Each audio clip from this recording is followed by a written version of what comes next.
사랑하는 성도님들 안녕하세요. 오늘도 하나님의 말씀 앞에 겸손히 나아와 하나님의 인도하심을 받는 하루가 되시기를 기도합니다. 오늘 우리가 함께 묵상할 성경 본문은 민수기 5장에서 8장입니다. 우선 4장에서 어떤 내용을 담고 있는지 간략하게 정리해서 살펴보고 통독하며 또 묵상 중에 주신 은혜들을 나눠보도록 하겠습니다. 민수기 5장에서는 레위기에서 이미 언급한 바 있는 정결 규례와 각종 범죄에 대한 처벌 규정이 나옵니다. 하나님께서는 각종 부정한 자를 이스라엘 진 밖으로 추방하라고 명하셨습니다. 그리고 범죄에 따른 손해배상법과 가늠한 혐의로 고소된 여인을 재판하는 방법에 대한 규례를 설명하고 있습니다. 정결은 몸의 질병뿐 아니라 사람들이 사회적으로 사람들과의 관계 안에서의 정결함도 포함하는 것입니다. 하나님께서는 이스라엘 백성들이 약속의 땅을 향해 출발하기 전에 언약의 백성이라면 반드시 지켜야 할 정결의 중요성을 5장에서 말씀해 주고 계십니다. 민수기 6장은 이스라엘 백성 중에서는 처음부터 하나님에 의해 구별된 레위인 외에 특별히 거룩한 자들이 있었습니다. 그들은 바로 특별한 이유에 의해 서원함으로 일정한 기간 혹은 평생 하나님께 바쳐진 나실인입니다. 이 장에서는 나실인에 관한 규례가 기록되어 있습니다. 나실인은 스스로 구별하여 부정한 것으로부터 피해야 하며 만일 더럽혀졌을 때는 정결 의식을 통해 다시 정결케 되었습니다. 또한 나실인이 서원한 기간이 만료되었을 때에는 제사를 드림으로 정결 규례에서 해방되었습니다. 마지막에는 우리가 익히 알고 있는 제사장의 축복에 대한 말씀이 나옵니다. 민수기 7장은 하나님의 말씀에 따라 성막을 완성한 이스라엘 백성들이 족장을 중심으로 성막 봉헌을 위해 예물을 드리는 사건을 언급하고 있습니다.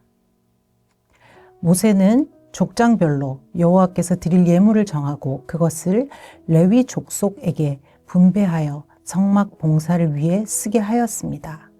그 후 12지파의 족장들은 매일 한 사람씩 12일에 걸쳐 동일한 예물을 드립니다. 후반부에는 족장들이 바친 예물의 총계가 나타나며 하나님께서 그들의 봉헌에 응답하시는 장면이 기록되어 있습니다. 민수기 8장은 이스라엘 백성들을 대신해 하나님의 일을 봉사하기 위하여 선택된 레위 지파의 성결 예식에 관한 언급을 하고 있습니다. 하나님께서는 7등잔에 불을 밝혀 성막 안에 두도록 명령하셨습니다.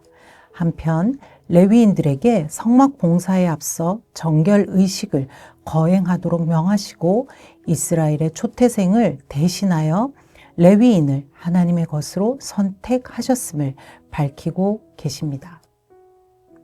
이제 정결 의식을 마친 레위인들은 드디어 성막 봉사를 시작하게 됩니다. 부가적으로 하나님이 지정하신 레위인의 정년 제도에 대한 규례가 나타납니다. 오늘 말씀을 묵상하면서 두 가지를 깨닫게 되었습니다. 첫째는 정결하고 거룩한 삶이 능력입니다. 라고 말할 수 있습니다. 디모데후서 2장 20에서 21절 말씀에는 큰 집에 있는 여러 그릇 중 귀히 쓰임받는 그릇이 있는데 그 그릇은 깨끗한 그릇이라고 말씀하고 있습니다. 우리 모두 새해를 맞이하며 나와 가족들 또 일을 위해 많은 것들을 계획하고 준비하고 계실 겁니다. 그 중에서 다른 어떤 준비보다 앞서야 할 것이 있다면 그것은 바로 관계의 거룩함입니다. 하나님은 거룩한 분이시기에 하나님과 나 사이, 나와 이웃과의 관계에서 거룩함을 요구하고 계십니다. 왜냐하면 하나님은 죄로부터 정결하고 거룩한 사람들과 동행하시며 일하시기 때문입니다. 우리의 정결함, 거룩함의 능력을 준비하기 위해 또한 우리를 도우시는 분을 보내주셨습니다. 그분은 바로 내 곁에서 도우시며 가르치시고 인도하시는 성령님이십니다.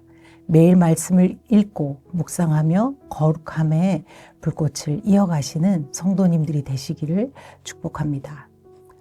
두 번째는 선택받은 사람은 하나님이 책임지십니다. 레위 지파는 12지파들과 달리 땅을 분배받지는 못했지만 그들의 기업은 하나님이었습니다. 넓고 보장된 땅도 없이 다른 이스라엘 백성들의 11조로 살아가며 정하여진 기간 동안 성막을 위해 헌신하고 수고하며 평생을 레위인으로 살았습니다. 이들은 하나님과 이스라엘 백성 사이에 다리 역할을 하면서 자신의 삶 전부를 드렸습니다. 과연 이 시대의 제사장 레위인은 누구일까요? 바로 나 자신이며 모든 성도를 의미합니다. 죄로 허물어진 이 시대에 모두가 자신만을 위해 살아갈 때에 천국 소망을 가지고 주님께 드려진 레위인, 제사장의 삶을 살아가는 순례자들이 바로 우리 자신임을 기억하면 좋겠습니다. 하나님이 선택하셨으니 모든 것은 하나님이 책임지십니다.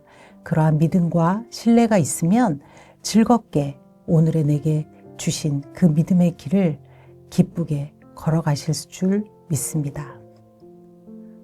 사랑하는 성도님들, 이제 여러분 개인의 통독과 묵상의 자리로 나아가서 각자에게 주신 하나님의 은혜를 매일의 노트에 정성껏 기록해 보시면 좋겠습니다. 다 함께 기도하겠습니다. 하나님 아버지, 오늘 하루를 선물로 주셔서 감사합니다. 말씀이 귀로만 들려지지 않고 나의 영혼을 깨우는 말씀으로 들려지는 은혜가 있기를 간구합니다. 그 말씀 앞에 무릎 꿇고 순종하며 오늘도 죄와 싸워 이기며 정결하고 거룩한 삶, 능력 있는 예배자의 삶을 살 수 있도록 도와주시옵소서. 이 모든 말씀 예수님의 이름으로 기도드립니다. 아멘.